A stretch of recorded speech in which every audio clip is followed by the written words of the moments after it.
Una realidad aparte. Nuevas conversaciones con Don Juan. Por Carlos Castaneda.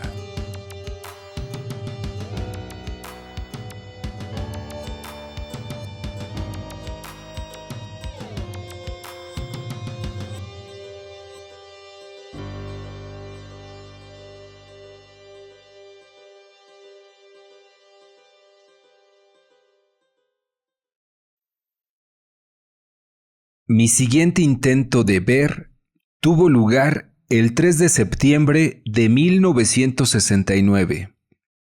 Don Juan me hizo fumar 2 cuencos de la mezcla. Los efectos inmediatos fueron idénticos a los experimentados anteriormente. Recuerdo que cuando mi cuerpo se hallaba adormecido por completo, Don Juan me tomó del sobaco derecho y me condujo al espeso chaparral desértico que se extiende por kilómetros alrededor de su casa. No recuerdo qué hicimos Don Juan o yo después de entrar en el matorral, ni cuánto tiempo anduvimos. En determinado momento me descubrí sentado en la cima de un cerrito. Don Juan había tomado asiento a mi izquierda, tocándome. Yo no podía sentirlo, pero lo veía con el rabo del ojo. Tuve la sensación de que me había estado hablando, aunque no lograba recordar sus palabras. De cualquier modo, sentía saber exactamente lo que había dicho, pese al hecho de que no me era posible recobrarlo en mi memoria lúcida. Sentía que sus palabras eran como los vagones de un tren que se aleja, y la última era como un cabús cuadrangular. Yo sabía cuál era esa última palabra, pero no podía decirla ni pensar claramente en ella. Era un estado de semivigilia con la imagen onírica de un tren de palabras. Entonces, oí muy levemente la voz de Don Juan que me hablaba. Ahora debes mirarme. Ahora debes mirarme. Ahora debes mirarme, dijo, volviendo mi rostro hacia el suyo. Repitió la frase 3 o 4 veces.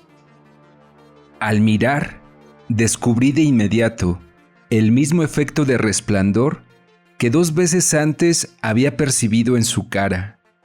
Era un movimiento hipnotizante, un cambio ondulatorio de luz dentro de áreas contenidas. No había límites precisos para esas áreas, y sin embargo, la luz ondulante no se derramaba, se movía dentro de fronteras invisibles. Pasé la vista sobre el objeto resplandeciente frente a mí, y en el acto empezó a perder su brillo, y los rasgos familiares del rostro de Don Juan surgieron, o más bien se superpusieron al resplandor falleciente. Luego, debo haber fijado una vez más la mirada. Las facciones de Don Juan se desvanecieron y el brillo se intensificó. Yo había puesto mi atención en una zona que debía ser el ojo izquierdo. Advertí que allí el movimiento del resplandor no estaba contenido. Percibí algo como explosiones de chispas. Las explosiones eran rítmicas y despedían unas como partículas de luz que volaban hacia mí con fuerza aparente y luego se retiraban como si fueran fibras de hule. Don Juan debe haber hecho girar mi cabeza. De pronto me hallé mirando un campo de labranza. Ahora mira al frente, oí decir a Don Juan. Frente a mí, a unos 200 metros, había un cerro grande y largo. Toda la cuesta estaba arada, surcos horizontales corrían paralelos desde la base hasta la cima del cerro. Noté que en el campo labrado había cantidad de piedras chicas y 3 enormes peñascos que interrumpían la rectitud de los surcos.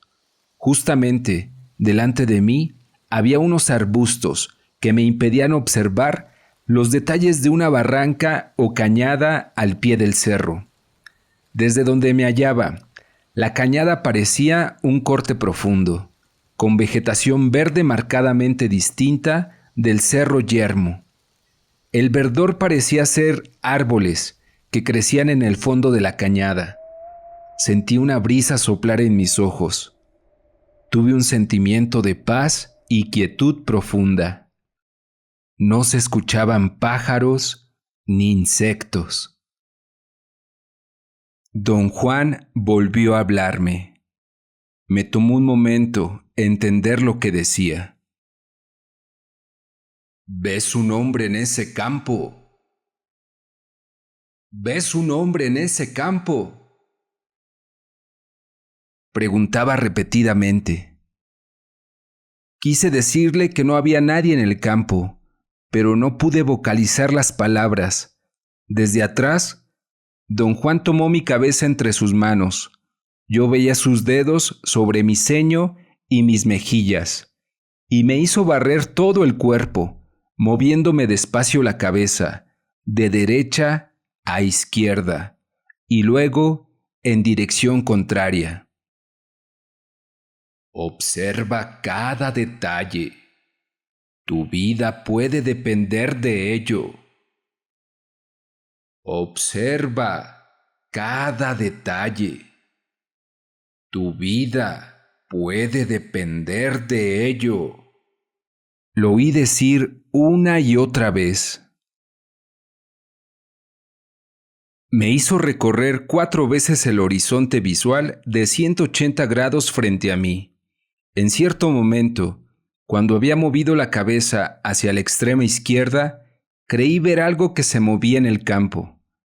Tuve una breve percepción de movimiento con el rabo del ojo derecho. Don Juan empezó a volver mi cabeza hacia la derecha y pude enfocar la mirada en el campo. Vi un hombre caminar a lo largo de los surcos. Era un hombre común vestido como campesino mexicano. Llevaba guaraches, pantalones gris claro, camisa beige de manga larga, sombrero de paja y un morral café claro colgado del hombro derecho con una correa. Don Juan notó sin duda que yo había visto al hombre. Me preguntó repetidamente si el hombre me miraba o si venía en mi dirección. Quise decirle que el hombre se alejaba, dándome la espalda, pero solo pude pronunciar «no». Don Juan dijo que si el hombre se volvía y se acercaba, yo debía gritar, y él me haría volver la cabeza para protegerme. No experimenté ningún sentimiento de miedo o aprehensión o participación. Observaba fríamente la escena. El hombre se detuvo a medio campo.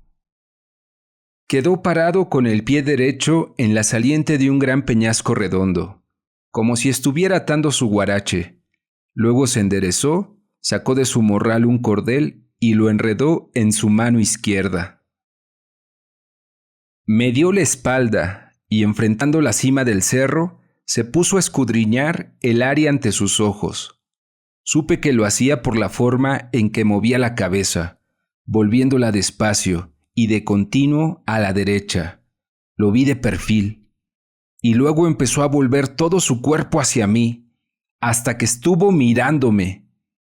Echó la cabeza bruscamente hacia atrás o la movió de manera que supe, sin lugar a dudas, que me había visto. Extendió al frente su brazo izquierdo, señalando el suelo, y con el brazo en tal postura empezó a caminar hacia mí. ¡Ahí viene!, grité sin ninguna dificultad. Don Juan debe haber vuelto mi cabeza, porque después estaba yo mirando el chaparral. Me dijo que no clavara la vista, sino mirara a la ligera las cosas, pasándoles los ojos por encima. Dijo que iba a pararse a corta distancia frente a mí y luego a caminar en mi dirección, y que yo debía observarlo hasta ver su resplandor. Vi a don Juan retirarse unos 20 metros. Caminaba con increíble rapidez y agilidad, tanto que yo apenas podía creer que fuera don Juan. Se volvió a encararme y me ordenó mirarlo. Su rostro brillaba. Parecía una mancha de luz. La luz se derramaba por el pecho casi hasta la mitad del cuerpo. Era como si yo estuviera mirando una luz a través de párpados entrecerrados. El resplandor parecía expandirse y amainar. Don Juan debe haber empezado a caminar hacia mí, pues la luz se hizo más intensa y mejor discernible. Me dijo algo. Pugné por comprender y perdí mi visión del resplandor. Y entonces vi a don Juan como lo veo todos los días. Se hallaba a medio metro de distancia. Tomó asiento encarándome.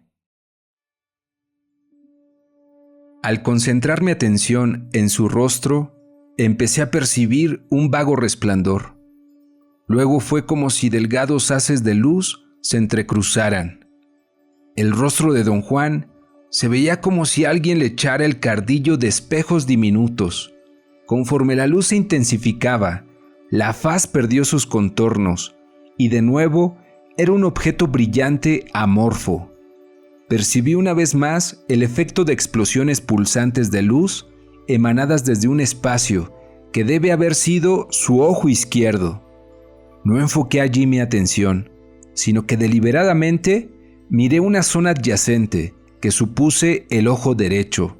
De inmediato capté la visión de un estanque de luz, claro y transparente. Era una luz líquida. Noté que percibir era más que avistar, era sentir. El estanque de luz oscura y líquida tenía una profundidad extraordinaria. Era amistoso, bueno. La luz que emanaba de allí, en vez de estallar, giraba en lento remolino hacia adentro, creando reflejos exquisitos. El resplandor tenía un modo tan bello y delicado de tocarme, de confortarme, que me daba sensación de delicia. Vi un anillo simétrico de brillantes rayones de luz expandirse rítmicamente sobre la planicie vertical del área resplandeciente. El anillo creció hasta cubrir casi toda la superficie y luego se contrajo a un punto de luz en medio del charco brillante. Vi el anillo expandirse y contraerse varias veces. Luego me eché atrás, cuidando de no perder la visión, y pude ver ambos ojos. Distinguí el ritmo de ambos tipos de explosiones luminosas. El ojo izquierdo despedía rayos de luz que sobresalían de la planicie vertical, mientras los del ojo derecho irradiaban sin proyectarse. El ritmo de ambos ojos alternaba. La luz del ojo izquierdo estallaba hacia afuera, mientras los haces radiantes del ojo derecho se contraían y giraban hacia adentro. Luego, la luz del ojo derecho se extendía para cubrir toda la superficie resplandeciente, mientras la luz del ojo izquierdo se retraía. Don Juan debe haberme dado vuelta una vez más, pues de nuevo me hallé mirando el campo de labranza. Lo oí decirme que observara al hombre. El hombre estaba de pie junto al peñasco, mirándome. Yo no podía discernir sus facciones. El sombrero le cubría la mayor parte de la cara. Tras un momento, puso su morral bajo el brazo derecho y empezó a alejarse hacia mi diestra. Caminó casi hasta el final del área labrada, cambió de dirección y dio unos pasos hacia la cañada. Entonces perdí control sobre mi enfoque y el hombre desapareció junto con la escena total. La imagen de los arbustos del desierto se superpuso a ella. No recuerdo cómo volví a casa de don Juan, ni lo que él hizo para regresarme. Al despertar, yacía sobre mi petate en el cuarto de don Juan. Él acudió a mi lado y me ayudó a levantarme. Me sentía mareado. Tenía el estómago revuelto. En forma muy rápida y eficiente, don Juan me arrastró hacia los arbustos al lado de su casa. Vomité y él rió.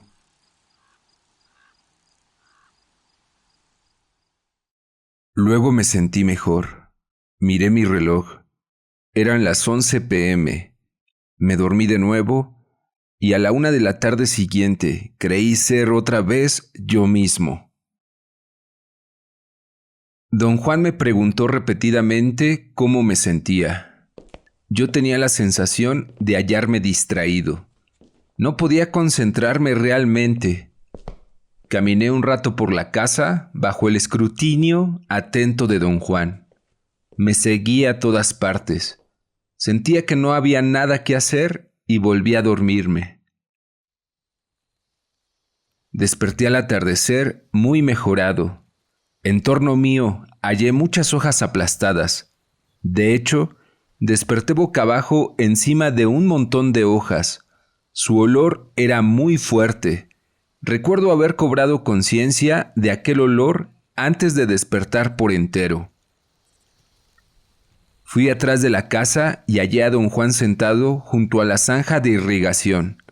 Al ver que me acercaba, hizo gestos frenéticos para detenerme y hacerme volver a la casa. ¡Corre para adentro!, gritó. Entré corriendo en la casa y él llegó un instante después. «No me sigas nunca», dijo. «Si quieres verme, espérame aquí». Me disculpé. Él me dijo que no me desperdiciara en disculpas tontas, que no tenían el poder de cancelar mis actos. Dijo que había tenido muchas dificultades para regresarme y que había estado intercediendo por mí ante el agua. «Ahora tenemos que correr el riesgo y lavarte en el agua», dijo. Le aseguré que me sentía muy bien. Él se quedó largo rato mirándome a los ojos. «Ven conmigo», dijo. «Voy a meterte en el agua». «Estoy muy bien», dije. «Mire, estoy tomando notas». Me jaló de mi petate con fuerza considerable. «No te entregues», dijo. «Cuando menos lo pienses, vas a quedarte dormido otra vez. A lo mejor esta vez ya no podré despertarte». Corrimos a la parte trasera de su casa. Antes de que llegáramos al agua, me dijo, en un tono de lo más dramático, que cerrara bien los ojos y no los abriera hasta que él lo indicase. Me dijo que si miraba el agua, aún por un instante, podría morir.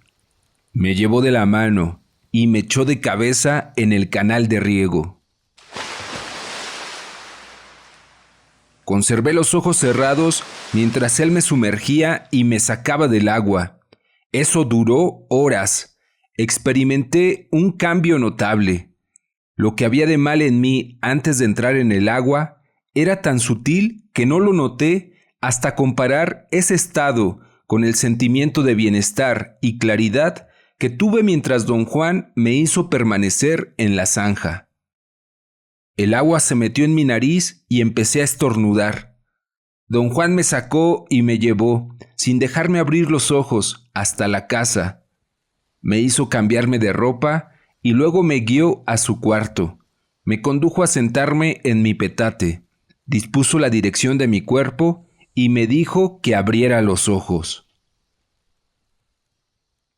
Los abrí y lo que vi me hizo saltar hacia atrás y agarrarme de su pierna. Experimenté un momento tremendamente confuso. Don Juan me golpeó con los nudillos en la parte más alta de la cabeza. Fue un golpe rápido, no duro ni doloroso, sino más bien como un choque. ¿Qué pasa contigo? ¿Qué viste?, preguntó. Al abrir los ojos, yo había visto la misma escena que observé antes. Había visto al mismo hombre, pero esta vez se hallaba casi tocándome. Vi su rostro. Había en él cierto aire de familiaridad. Casi supe quién era. La escena se desvaneció cuando don Juan me pegó en la cabeza. Alcé los ojos a don Juan. Tenía la mano lista para pegarme de nuevo. Riendo, preguntó si yo quería otro coscorrón. Solté su pierna y me relajé sobre mi petate. Me ordenó mirar directamente hacia adelante y por ningún motivo volver en dirección del agua atrás de su casa. Hasta entonces advertí que el cuarto estaba en tinieblas. Por un instante no estuve seguro de tener abiertos los ojos. Los toqué para asegurarme. Llamé a don Juan en voz alta y le dije que algo andaba mal con mis ojos. No podía yo ver nada, cuando un momento antes lo había visto dispuesto a pegarme. Oí su risa a la derecha, sobre mi cabeza, y luego encendió su linterna de petróleo. Mis ojos se adaptaron a la luz en cuestión de segundos. Todo estaba como siempre. Las paredes de ramas y argamasa, y las raíces medicinales secas, extrañamente contrahechas, que colgaban de ellas, el techo de paja, la linterna de petróleo colgada de una viga. Yo había visto la habitación cientos de veces, pero ahora sentí que había algo único en ella y en mí mismo. Esta era la primera vez que yo no creía en la realidad definitiva de mi percepción. Había estado acercándome con cautela hacia tal sentimiento, y acaso lo había intelectualizado en diversas ocasiones, pero jamás me había hallado al borde de la duda seria.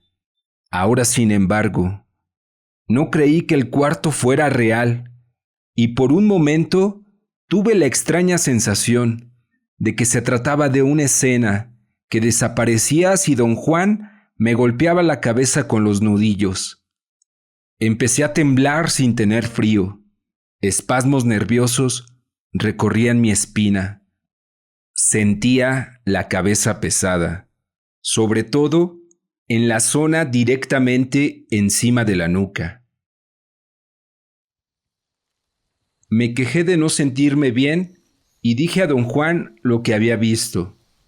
Él se rió de mí, diciendo que sucumbir al susto era una entrega miserable. «Estás asustado, sin tener miedo», dijo. «Viste al aliado que te miraba. Gran cosa. Espera tenerlo cara a cara antes de cagarte en los calzones». Me indicó levantarme y caminar hacia mi coche sin volverme en dirección del agua, y esperarlo mientras traía una soga y una pala. Me hizo manejar hasta un sitio donde habíamos hallado un tocón de árbol. Nos pusimos a cavar para sacarlo. Trabajé terriblemente duro horas enteras. No sacamos el tocón, pero me sentí mucho mejor. Regresamos a la casa y comimos, y las cosas eran de nuevo perfectamente reales y comunes. «¿Qué sucedió?», pregunté. «¿Qué hice ayer?». «Me fumaste, y luego fumaste un aliado», dijo él. «¿Cómo dijo?». Don Juan rió y dijo que al rato iba yo a exigirle contar todo desde el principio. «Me fumaste», repitió. «Me miraste a la cara, a los ojos. Viste las luces que marcan la cara de un hombre. Yo soy brujo. Tú viste eso en mis ojos. Pero no lo sabías, porque esta es la primera vez que lo haces. Los ojos de los hombres no son todos iguales. Pronto lo descubrirás. Luego fumaste un aliado. ¿Dice usted el hombre en el campo? No era hombre, era un aliado que te hacía señas. ¿A dónde fuimos? ¿Dónde estábamos cuando vi a ese hombre? Digo, a ese aliado. Don Juan señaló con la barbilla un área frente a su casa y dijo que me había llevado a lo alto de un cerrito. Dije que el paisaje que observé no tenía nada en común con el desierto de chaparrales alrededor de su casa, y repuso que el aliado que me había hecho señas no era de los alrededores. ¿De dónde es? Te llevaré allí muy pronto. ¿Qué significa mi visión? Estabas aprendiendo a ver, eso era todo. Pero ahora se te están cayendo los calzones porque te entregas. Te has abandonado a tu susto. Capaz sería bueno que describieras todo cuanto viste. Cuando empecé a describir la apariencia que su propio rostro me había presentado, me detuvo y dijo que eso no tenía ninguna importancia. Le dije que casi lo había visto como un huevo luminoso. Respondió que casi no era suficiente y que ver me llevaría mucho tiempo y esfuerzo. Le interesaban la escena del campo labrado y todos los detalles que pudiera yo recordar del hombre. Ese aliado te estaba haciendo señas, dijo. Cuando vino hacia ti y yo te moví la cabeza, no fue porque te estuviera poniendo en peligro, sino porque es mejor esperar. Tú no tienes prisa. Un guerrero nunca está ocioso ni tiene prisa. Encontrarse con un aliado sin estar preparado es como atacar a un león a pedos.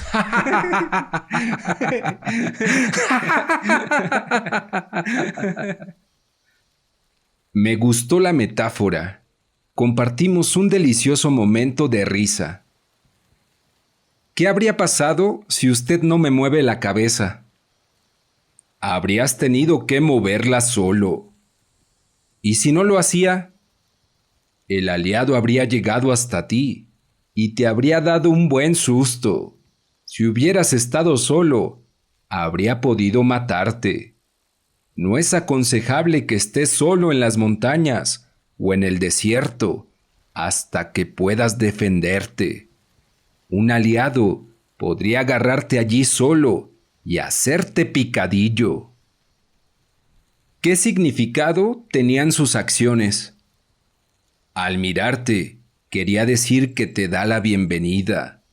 Te enseñó que necesitas un cazador de espíritus y un morral, pero no de estos rumbos. Su bolsa era de otra parte del país. Tienes en tu camino 3 piedras de tropiezo que te detienen. Eran las peñas. Y definitivamente vas a sacar tus mejores poderes de cañadas y barrancas. El aliado te señaló la barranca. El resto de la escena era para ayudarte a localizar el sitio exacto donde encontrarlo. Ya sé dónde está este sitio. Te llevaré allí muy pronto. ¿Quiere usted decir que el paisaje que vi existe realmente? Por supuesto. ¿Dónde? No te lo puedo decir. ¿Cómo hallaría yo ese sitio? Tampoco puedo decírtelo, y no porque no quiera, sino porque sencillamente no sé cómo decírtelo. Quise saber el significado de haber visto la misma escena estando en la casa. Don Juan rió e imitó la forma en que me había asido a su pierna. Era una reafirmación de que el aliado te quiere, dijo. Ese era su modo de hacernos saber, sin lugar a dudas, de que te da la bienvenida. Y el rostro que vi, su rostro te es familiar, porque lo conoces. Lo has visto antes. Quizás es el rostro de tu muerte. Te asustaste, pero ese fue descuido tuyo. Él te espera, y cuando se mostró, sucumbiste al susto. Por suerte yo estaba allí para pegarte. Si no, él se habría vuelto en tu contra, y merecido lo tenías.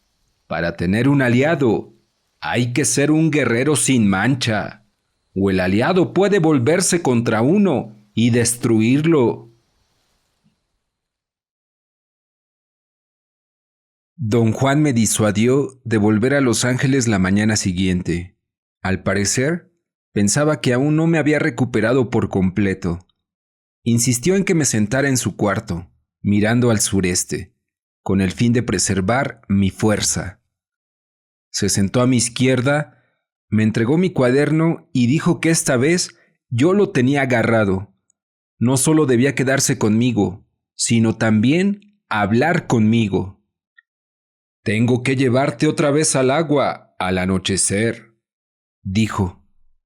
Todavía no estás macizo y no deberías quedarte solo hoy.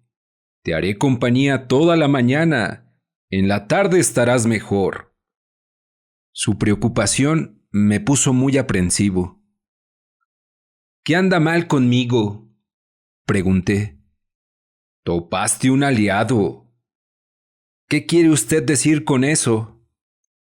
No debemos hablar hoy de aliados. Hablemos de cualquier otra cosa. Yo no tenía en realidad ningún deseo de hablar. Había empezado a sentirme ansioso e inquieto. A don Juan, al parecer, la situación le resultaba totalmente ridícula. Rió hasta que se le saltaron las lágrimas.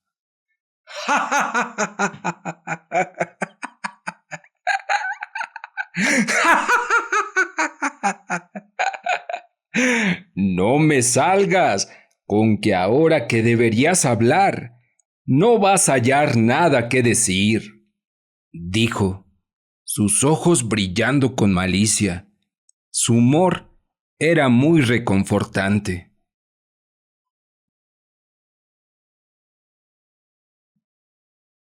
Un solo tema me interesaba en ese momento: el aliado. Qué familiar su rostro. No era como si yo lo conociese o lo hubiera visto antes. Era otra cosa. Cada vez que empezaba a pensar en ese rostro, mi mente experimentaba un bombardeo de pensamientos ajenos, como si alguna parte de mí mismo conociera el secreto, pero no permitiese que el resto de mí se le acercara. La sensación de que el rostro del aliado era familiar resultaba tan extraña que me había forzado a un estado de melancolía mórbida. Don Juan había dicho que podía ser el rostro de mi muerte. Creo que esa frase me tenía sujeto. Quería desesperadamente preguntar acerca de ella, y sentía con claridad que don Juan estaba conteniéndome. Llené los pulmones un par de veces y acabé preguntando: ¿qué es la muerte, don Juan? No sé, dijo él sonriendo. Quiero decir, ¿cómo describiría usted la muerte? Quiero sus opiniones. Creo que todo el mundo tiene opiniones definidas acerca de la muerte. No sé de qué estás hablando. Yo tenía el libro tibetano de los muertos en la cajuela de mi coche. Se me ocurrió usarlo como tema de conversación, ya que trataba de la muerte. Dije que iba a leérselo e hice por levantarme. Don Juan me indicó permanecer sentado y fue él por el libro. La mañana es mala hora para los brujos, dijo para explicar el que yo debiera estarme quieto. Estás demasiado débil para salir de mi cuarto. Aquí adentro estás protegido. Si ahora te echaras a andar, lo más probable es que hallaras un desastre terrible. Un aliado podría matarte en el camino o en el matorral, y luego, cuando encontraran tu cuerpo, dirían que moriste misteriosamente o que tuviste un accidente. Yo no estaba en posición ni de humor para poner en duda sus decisiones, así que me estuve quieto casi toda la mañana, leyéndole y explicándole algunas partes del libro. Escuchó con atención, sin interrumpirme para nada. 2 veces tuve que parar durante periodos cortos, mientras él traía agua y comida, pero apenas quedaba desocupado, nuevamente me urgía a continuar la lectura. Parecía muy interesado. Cuando terminé, don Juan me miró. No entiendo por qué esa gente habla de la muerte como si la muerte fuera como la vida, dijo con suavidad. A lo mejor así lo entienden ellos. ¿Piensa usted que los tibetanos ven? Difícilmente. Cuando uno aprende a ver, ni una sola de las cosas que conoce prevalece. Ni una sola. Si los tibetanos vieran, sabrían de inmediato que ninguna cosa es ya la misma. Una vez que vemos, nada es conocido, nada permanece como solíamos conocerlo cuando no veíamos. Quizá, don Juan, ver no sea lo mismo para todos. Cierto, no es lo mismo, pero eso no significa que prevalezcan los significados de la vida. Cuando uno aprende a ver, ni una sola cosa es la misma. Los tibetanos piensan, obviamente, que la muerte es como la vida. ¿Cómo piensa usted que sea la muerte?, pregunté. Yo no pienso que la muerte sea como nada, y creo que los tibetanos han de estar hablando de otra cosa. En todo caso, no están hablando de la muerte. ¿De qué cree usted que están hablando? A lo mejor tú puedes decírmelo. Tú eres el que lee. Traté de decir algo más, pero él empezó a reír. ¿Acaso los tibetanos de veras ven?, prosiguió don Juan. En cuyo caso, deben haberse dado cuenta de que lo que ven no tiene ningún sentido, y entonces escribieron esa porquería porque todo les da igual, en cuyo caso lo que escribieron no es porquería de ninguna clase. En realidad no me importa lo que los tibetanos digan, le dije. Pero sí me importa mucho lo que diga usted. Me gustaría oír qué piensa usted de la muerte. Se me quedó viendo un instante y luego soltó una risita. Abrió los ojos y alzó las cejas en un gesto cómico de sorpresa. La muerte es un remolino, dijo. La muerte es el rostro del aliado. La muerte es una nube brillante en el horizonte. La muerte es el susurro de mezcalito en tus oídos. La muerte es la boca desdentada del guardián. La muerte es Genaro sentado de cabeza. La muerte soy yo hablando. La muerte son tú y tu cuaderno. La muerte no es nada. Nada. Está aquí, pero no está aquí en todo caso. Don Juan rió con gran deleite. Su risa era como una canción. Tenía una especie de ritmo de danza. Mis palabras no tienen sentido, ¿eh?, dijo don Juan. No puedo decirte cómo es la muerte, pero quizá podría hablarte de tu propia muerte. No hay manera de saber cómo será de cierto, pero sí podría decirte cómo sea tal vez.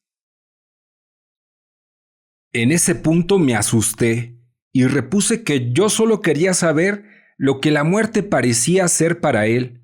Recalqué que me interesaban sus opiniones sobre la muerte en un sentido general, pero no buscaba enterarme en detalle de la muerte personal de nadie y menos de la mía.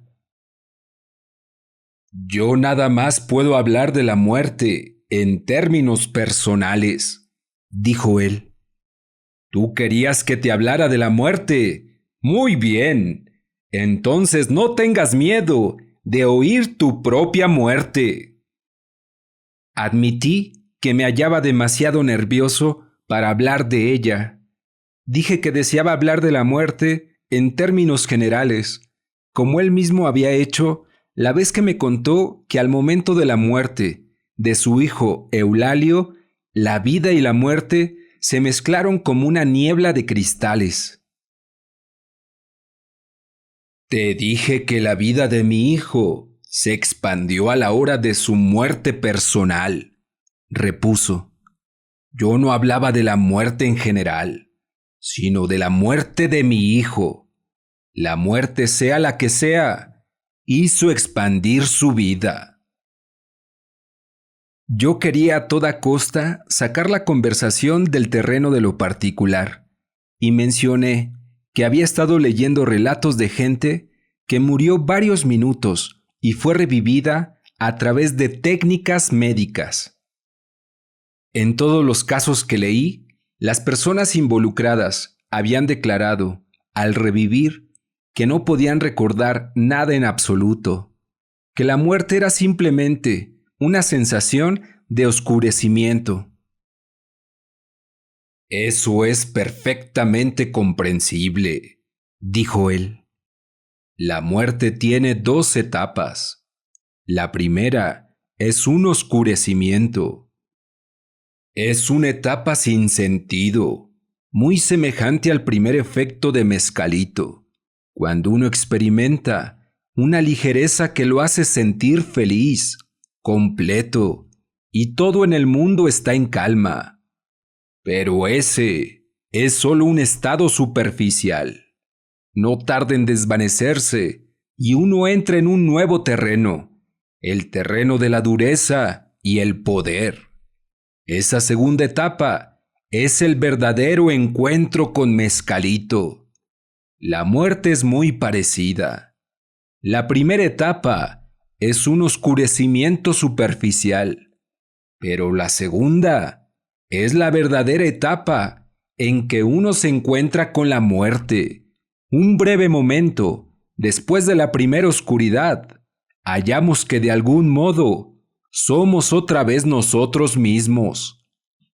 Y entonces la muerte choca contra nosotros con su callada furia y su poder, hasta que disuelve nuestras vidas en la nada.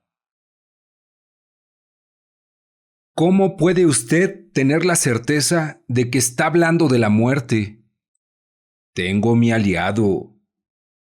El humito me ha enseñado con gran claridad mi muerte inconfundible. Por eso nada más puedo hablar de la muerte personal. Las palabras de don Juan me ocasionaron una profunda aprensión y una ambivalencia dramática. Tuve el presentimiento de que iba a describirme los detalles exteriores y vulgares de mi muerte, a decir cómo o cuándo moriría yo. La simple idea de saber eso me hacía desesperar y a la vez picaba mi curiosidad. Desde luego, podría haberle pedido describir su propia muerte, pero sentí que tal petición sería bastante descortés y la cancelé automáticamente. Don Juan parecía disfrutar mi conflicto. Su cuerpo se retorcía de risa. ¿Quieres saber cómo podría ser tu muerte?, me preguntó con deleite infantil en el rostro. Su malicioso placer en acosarme me daba ánimos, casi mellaba mi aprensión. Bueno, dígame, dije y mi voz se quebró. Don Juan tuvo una formidable explosión de risa. Agarrándose el estómago, rodó de lado y repitió burlonamente: Bueno, dígame, con una quebradura en su voz. Luego se enderezó y tomó asiento, asumiendo una tiesura fingida, y con un tono trémulo dijo: La segunda etapa de tu muerte muy bien podría ser como sigue. Sus ojos me examinaron con curiosidad aparentemente genuina. Reí. Me daba cuenta de que sus bromas eran el único recurso capaz de suavizar la idea de la propia muerte. Tú manejas mucho, siguió diciendo, así que tal vez te encuentres, en un momento dado, nuevamente al volante. Será una sensación muy rápida que no te dará tiempo de pensar. De pronto, digamos, te encuentras manejando, como has hecho miles de veces, pero antes de que puedas recapacitar, notas una formación extraña frente a tu parabrisas. Si miras más de cerca, verás que es una nube que parece un remolino brillante. Parece, digamos, una cara allí en medio del cielo, frente a ti. Mientras la miras, la ves moverse hacia atrás hasta que solo es un punto brillante en la distancia, y luego notas que empieza a moverse otra vez hacia ti, gana velocidad, y en un parpadeo se estrella contra el parabrisas de tu coche. Eres fuerte. Estoy seguro de que la muerte necesitará un par de golpes para ganarte. Para entonces, ya sabes dónde estás y qué te está pasando. El rostro retrocede otra vez hasta una posición en el horizonte. Toma vuelo y choca contra ti. El rostro entra dentro de ti y entonces sabes. ¿Era el rostro del aliado? ¿O era yo hablando? ¿O tú escribiendo? La muerte no era nada todo el tiempo. Nada. Era un puntito perdido en las hojas de tu cuaderno. Pero entra en ti con fuerza incontrolable y te expande. Te aplana y te extiende por todo el cielo y la tierra y más allá. Y eres como una niebla de cristales diminutos, yéndose, yéndose. La descripción de mi muerte me afectó mucho. Cuán distinta a lo que yo esperaba oír. Durante un largo rato, no pude pronunciar palabra. La muerte entra por el vientre, prosiguió don Juan. Se mete por la abertura de la voluntad. Esa zona es la parte más importante y sensible del hombre. Es la zona de la voluntad y también la zona por la que todos morimos. Lo sé porque mi aliado me guió hasta esa etapa. Un brujo templa su voluntad, dejando que su muerte lo alcance, y cuando está plano y empieza a expandirse, su voluntad impecable entra en acción y convierte nuevamente la niebla en una persona. Don Juan hizo un gesto extraño. Abrió las manos como abanicos, las alzó al nivel de los codos, Les dio vuelta hasta que los pulgares tocaron sus flancos, y luego las unió lentamente en el centro del cuerpo, sobre el ombligo. Las retuvo allí un momento. Sus brazos temblaban con la tensión. Luego las subió hasta que las puntas de sus dedos medios tocaron la frente y las hizo descender a la misma posición sobre el centro del cuerpo. Fue un gesto formidable. Don Juan lo ejecutó con tal vigor y belleza que quedé fascinado. La voluntad es lo que junta al brujo, dijo, pero conforme la vejez lo debilita, su voluntad se apaga y llega inevitablemente un momento en el que ya no es capaz de dominar su voluntad. Entonces se queda sin nada con qué oponerse a la fuerza silenciosa de su muerte, y su vida se convierte, como las vidas de todos sus semejantes, en una niebla que se expande y se mueve más allá de sus límites. Don Juan me miró un rato y se puso en pie. Yo tiritaba. «Puedes ir ya al matorral», dijo. «Es de tarde». Yo necesitaba ir, pero no me atrevía. Tal vez sentía más sobresalto que miedo. Sin embargo, había desaparecido mi aprensión con respecto al aliado. Don Juan dijo que no importaba cómo me sintiera, siempre y cuando estuviese sólido. Me aseguró que estaba en perfectas condiciones y que podía ir con seguridad a los matorrales, siempre y cuando no me acercase al agua. «Ese es otro asunto», dijo. «Necesito lavarte una vez más, así que no te acerques al agua». Más tarde, quiso que lo llevara al pueblo vecino. Mencioné que manejar sería un cambio feliz para mí, porque todavía me hallaba estremecido. La idea de que un brujo jugaba literalmente con su muerte me era bastante grotesca. «Ser brujo es una carga terrible», dijo él en tono tranquilizador. «Te he dicho que es mucho mejor aprender a ver. Un hombre que ve lo es todo.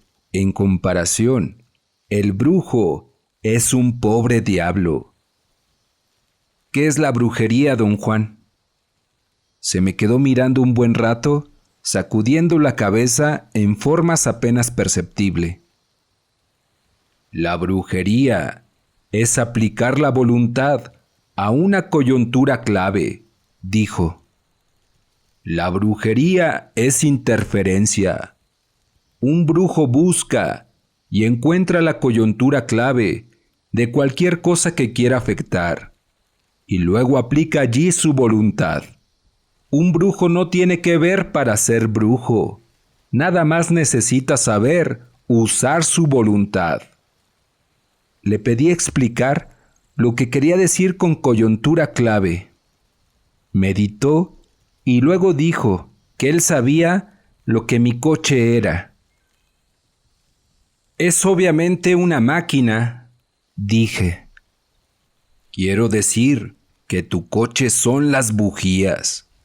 Esa es para mí su coyuntura clave. Puedo aplicarle mi voluntad y tu coche no funcionará». Don Juan subió en mi coche y tomó asiento. Me hizo señas de imitarlo mientras se acomodaba en su lugar. «Observa lo que hago», dijo. «Como soy un cuervo, primero voy a soltar mis plumas». Hizo temblar todo el cuerpo. Sus movimientos me recordaban a un gorrión que humedeciera sus plumas en un charco. Bajó la cabeza como un pájaro al meter el pico en el agua. «Qué bien se siente eso», dijo y empezó a reír. Su risa era extraña. Tuvo sobre mí un efecto hipnotizante, muy peculiar. Recordé haberlo oído reír de esa manera muchas veces antes. ¿Acaso la razón de que yo jamás hubiera tomado conciencia declarada de ello era que don Juan nunca había reído así el tiempo suficiente en mi presencia? Después, el cuervo afloja el pescuezo, dijo, y empezó a torcer el cuello y a frotar las mejillas en sus hombros. Luego mira el mundo con un ojo y después con el otro. Sacudió la cabeza mientras supuestamente cambiaba su visión del mundo de un ojo a otro. El tono de su risa se hizo más agudo. Tuve la absurda sensación de que iba a convertirse en cuervo delante de mis ojos. Quise disiparla riendo, pero me hallaba casi paralizado. Sentía literalmente una especie de fuerza envolvente que me rodeaba. No tenía miedo, ni estaba mareado o soñoliento. Mis facultades estaban intactas, hasta donde yo podía juzgar. «Enciende tu coche», dijo don Juan. Di vuelta a la marcha y automáticamente pisé el acelerador. La marcha empezó a sonar sin encender el motor. La risa de don Juan era un cacareo rítmico y suave. Intenté otra vez y otra más. Pasé unos 10 minutos tratando de encender el motor. Don Juan cacareaba todo el tiempo.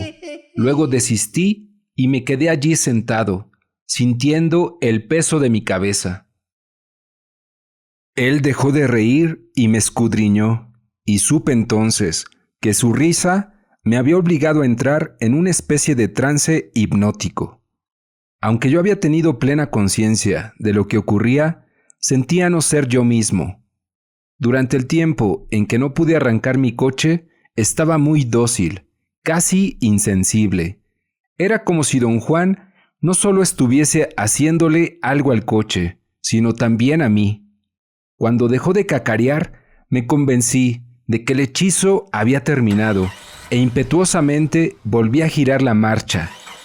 Tuve la certeza de que don Juan solo me había mesmerizado con su risa, haciéndome creer que no podía arrancar mi coche.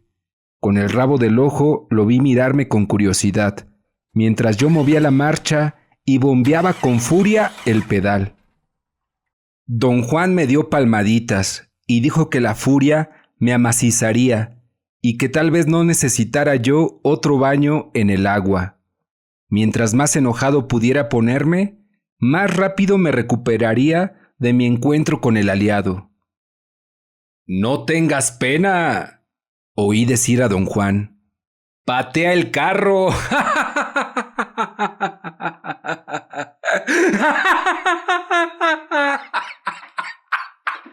Estalló su risa natural, cotidiana, y yo me sentí ridículo y reí con cortedad. Tras un rato, don Juan dijo que había soltado el coche. El motor arrancó